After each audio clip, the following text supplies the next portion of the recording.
Public Radio News. It's 4 minutes after 7 o'clock. I'm Terry Bell. The head of the Wisconsin Elections Agency told lawmakers yesterday that two of its recent decisions involving the new voter ID law were not significant enough for the governor to overturn. But majority Republican lawmakers on the state legislature's rules panel said they might trigger a procedure to have Governor Walker reject them anyway. The Government Accountability Board recently agreed to make it easier to gather recall petitions by letting people sign forms they can print online and send them to a recall organizing group. Also, the board decided to allow stickers on college IDs to show that they're current, and that way students can use them to vote. Accountability Board Director Kevin Kennedy says recall petitions have been available online for a while, and the board thought the stickers for college IDs were reasonable. Republicans on the Rules Committee said both changes were major, and they required a legislative review. Governor Walker says he's looking at whether people on unemployment compensation are trying hard enough to find new jobs. Chuck Quirmbach reports. Walker met with business executives in Milwaukee at one of the governor's new by-invitation-only jobs forums. Several executives told Walker they have job openings, but contend some people who are out of work would rather take unemployment comp for as long as they can rather than get hired. Walker says he supported the recent extension of unemployment benefits, but wants to see if people who get the aid are meeting enough of the requirements of the compensation program. You hear employers like we heard today and others saying, I get people who come a week or two after their unemployment runs out, come and get a job. For us, it's not a punitive issue as much as saying, are there ways we can encourage people to look for additional training and maybe in some ways target that to where we see the most jobs being available in the industry. A laid-off factory worker from Kenosha says it's a slap in the face to hear employers say they can't find enough people to fill jobs and then blame the unemployment compensation system. Scott Page says making the jobless hit another benchmark to get an unemployment check would be wrong. You know, let's be real about it. I think the mass majority of the people who are unemployed right now, this influx of mass unemployed that's really started to strain the system, this all came from the recession and from, free trade agreements. You know, I mean, these were working people. Page says he sometimes comes to meetings of the labor-backed Wisconsin Jobs Now Coalition, which attracted 40 people to a sidewalk protest outside Governor Walker's appearance in Milwaukee. Where are the jobs? Chuck Quirmbach, Wisconsin Public Radio. The Wisconsin Senate's Republican leader has rejected two appointments made by minority Democrats to the committee that will consider shortening the state's process for acting on new mining projects. Republicans named 4 members to the panel last week, and Democratic leader Mark Miller announced his members yesterday: Bob Jalk of Poplar, Tim Carpenter of Milwaukee, and John Erpenbach of Middleton. But Republican leader Scott Fitzgerald rejected Carpenter and Erpenbach, saying he would approve Jalk and Holprin. This is Wisconsin Public Radio News.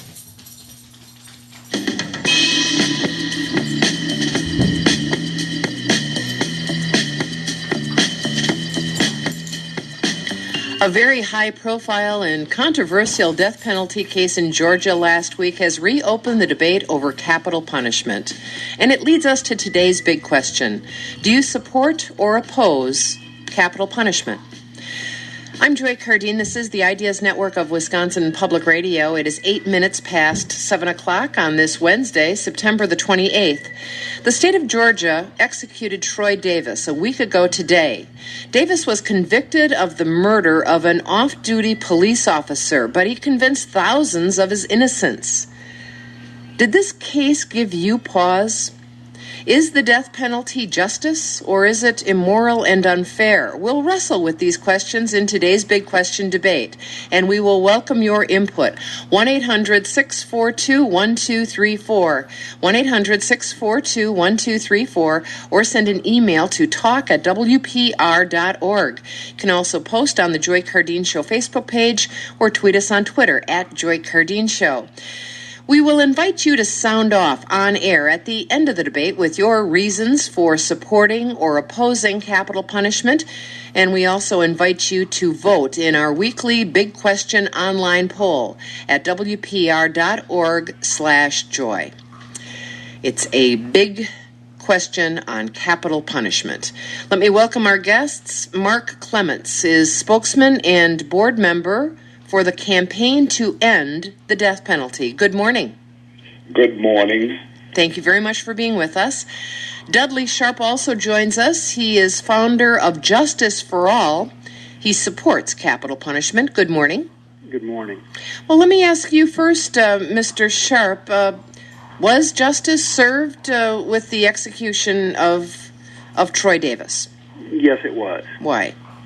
Well, first of all, I think people need to understand that the campaign for Troy Davis by the anti-death penalty folks is very different than the legal case that was presented in the Troy Davis case. With one, you can have a lot of fraud and deception and not have it discovered, which you had in the public campaign. That doesn't exist in the trial or in the appeals in this case.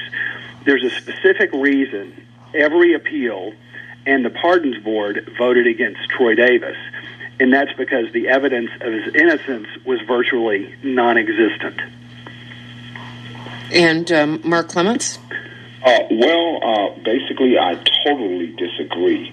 And I totally disagree on the grounds that the Mr. Troy Davis case was a unique case of innocence, where that even the Supreme Court in 2009 sent his case back down to a lower court for a hearing on the reliability of the affidavits. Unfortunately, because Georgia criminal justice system has its racial flaws, we believe that Mr. Davis was denied his day in court, and that Mr. Davis is indeed innocent. There is not one inch of evidence against Mr. Davis that can suggest to any reasonable person that Mr. Davis committed this crime. We are not going to be able to retry and go over all of the evidence in this specific case, but Dudley Sharp, does the potential that an innocent person could be executed give you pause at all? I have pause for every execution. It's a very serious topic. It involves extremely serious crimes. It involves taking a human life away. So, yes, not only do I have pause, but I have reflection and I have concern. Just in response to what he just stated, please read the court and the appellate records. And the evidence for Davis's guilt is absolutely overwhelming, and there's just none of the evidence for innocence survived appellate review. It just didn't.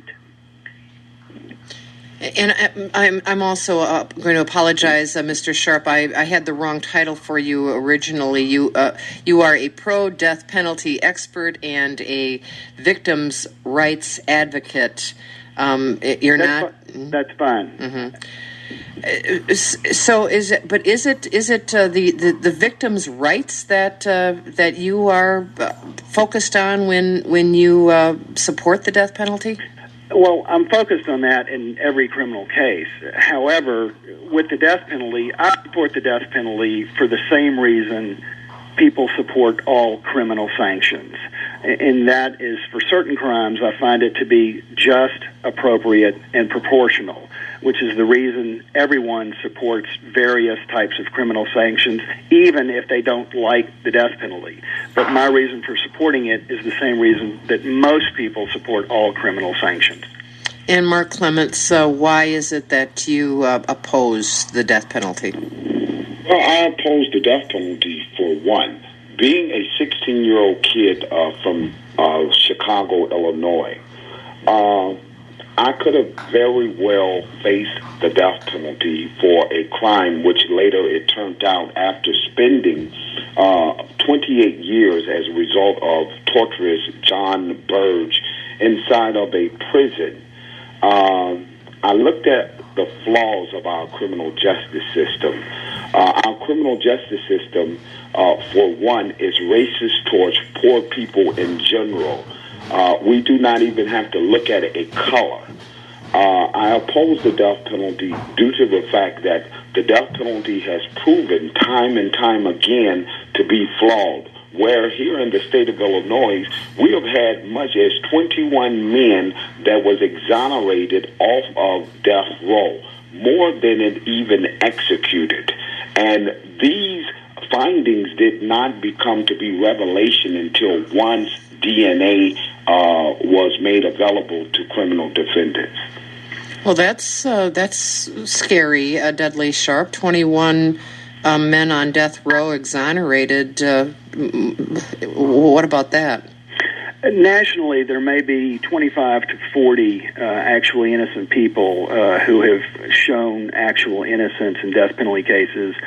All of them have been released. And I don't think anybody who looks at anything involving humans knows that we can do anything without error. However, with the death penalty, you're looking about a 99.7% accuracy rate in convictions, and the actually innocent people who have been convicted and sentenced to death, all of those have been released. So I'm not sure you could get a better system than we currently have, and everyone has always known, I think, forever, be it with a death penalty or be it with imprisonment, that a certain percentage of people who are actually innocent are going to be found guilty. That's why we have an appellate system. Mm-hmm. Mr. Clements, Mr. Sharp says that the innocent people are released before executed. Well, I beg to differ, and I can just cite one case, and that one case would be Cameron Todd Willingham out of Texas, where that fire experts clearly stated that Mr. Willingham did not commit this crime, that this crime occurred some other different way, and he was indeed executed, if my memory not slipped me, in 2004. So I beg to differ with him. There are numerous cases here in the state of Illinois that led to the death penalty being repealed that were innocent, and some of those men still languish behind prison walls now today off of technicalities. Yes, they are serving natural life sentences, but in reality, they should not be in prison at all. Mm-hmm. A response to that, Dudley Sharp? Yeah, as a matter of fact, Cameron Todd Willingham has not been found innocent, cannot be found innocent, and your guest is misreading the evidence in that case.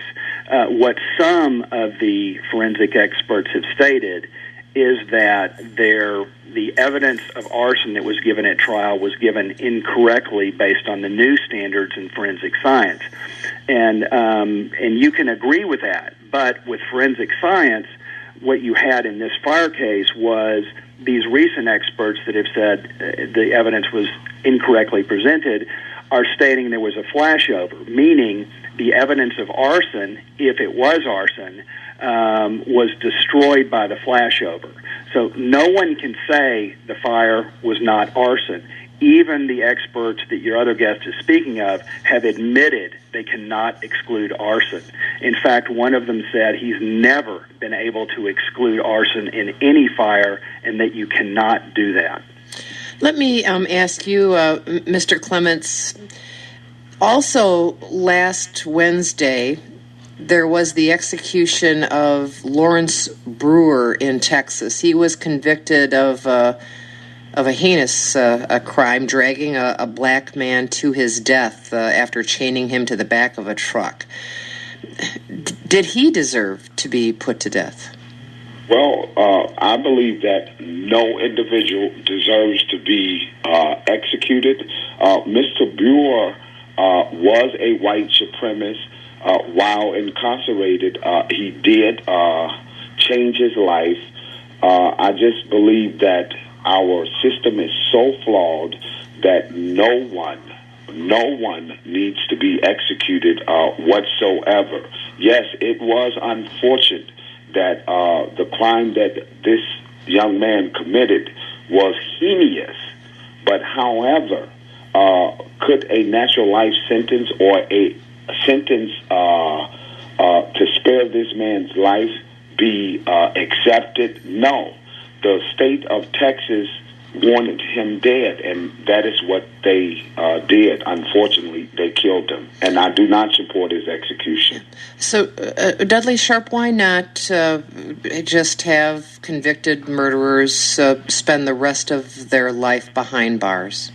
I have to correct an important error that he just made. He said that Brewer had turned his life around. Brewer was always a completely unrepentant murderer in that case, never showed remorse, smiled about the killing until his death. So there's no evidence whatsoever that he turned his life around. I have no opposition whatsoever to life without parole or 40-year sentences or any sentences for that matter. I have an objection to removing the death penalty from being an option in some of these horrendous cases.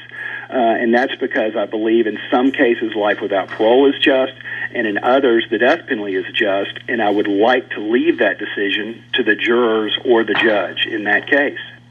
Dudley Sharp is a victims' rights advocate and a pro-death penalty spokesperson, and Mark Clements is a spokesman and board member for the Campaign to End the Death Penalty. They are our two guests for today's Big Question debate. Do you support or oppose capital punishment? 1-800-642-1234 or send an email to talk@wpr.org or post on the Joy Kerr